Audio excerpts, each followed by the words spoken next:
नमस्ते, प्रणाम, हर हर महादेव। मैं आपकी बहन बिंदु मौर्य स्वागत करती हूँ अपने YouTube चैनल पे आप सभी सम्मानित भाई बहनों का। तो आज मैं एक बहुत ही दर्द भरा गीत लेके आई हूँ और ये गीत है जो लोग बेटी और बेटा में फ़र्क करते हैं, फ़र्क समझते हैं। एक बार आप लोग गीत को ज़रूर सुनिएगा और पूरा सुनिएगा, जैसा भी लगेगा कमेंट के माध्यम से बताइएगा ज़रूर। और उम्मीद नहीं, पूरा विश्वास है कि शायद ये गीत आप लोगों को पसंद आए। बेटवा जन्म ले काहे सोहर होला, बेटवा जन्म ले काहे सोहर होला, बिटिया जन्म ले मनवा ओझल होला, बिटिया जन्म ले मनवा बोझल होला, बिटिया से होला सारा जग के रचनावा, बिटिया सवारे सारे जहाँ के सपनवा,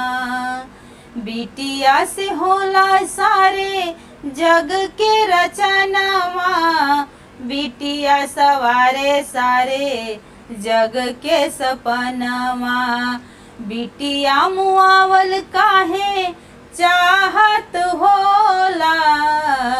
बिटिया मुआवल काहे चाहत होला, बेटवा जन्म ले काहे सोहर होला, बेटवा जन्म ले काहे सोहर होला, बिटिया जन्म ले मन में ओझल होला, बिटिया जन्म ले मन में बोझल होला, बेटवा जन्म ले घर में सोहर होला,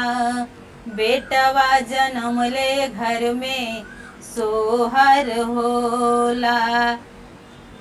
रहली कल्पना बेटी भारत के रतनवा,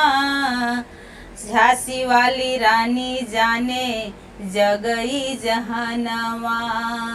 रहली कल्पना बेटी भारत के रतनवा,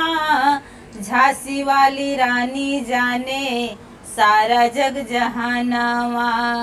दहेजवा के खातिर आग में झोंकल जाला, दहेजवा के खातिर आग में झोंकल जाला, बेटवा जन्म ले काहे सोहर गवाला, बेटवा जन्म ले काहे सोहर गवाला,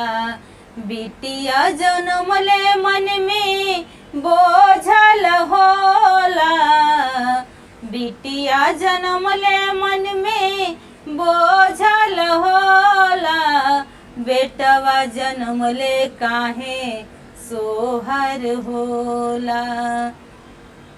बिटिया त होली माई औरी बहिनिया, बिटिए बनेली घरवा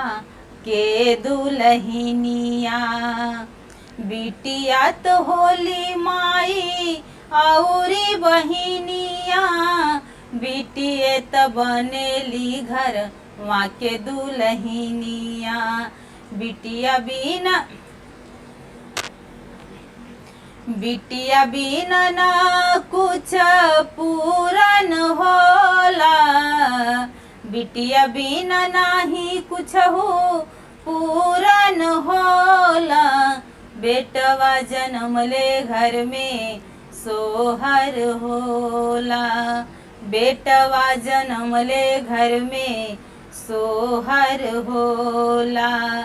बिटिया जन्म ले मन में बोझल होला, अरे बिटिया जन्म ले घर मन में बोझल होला,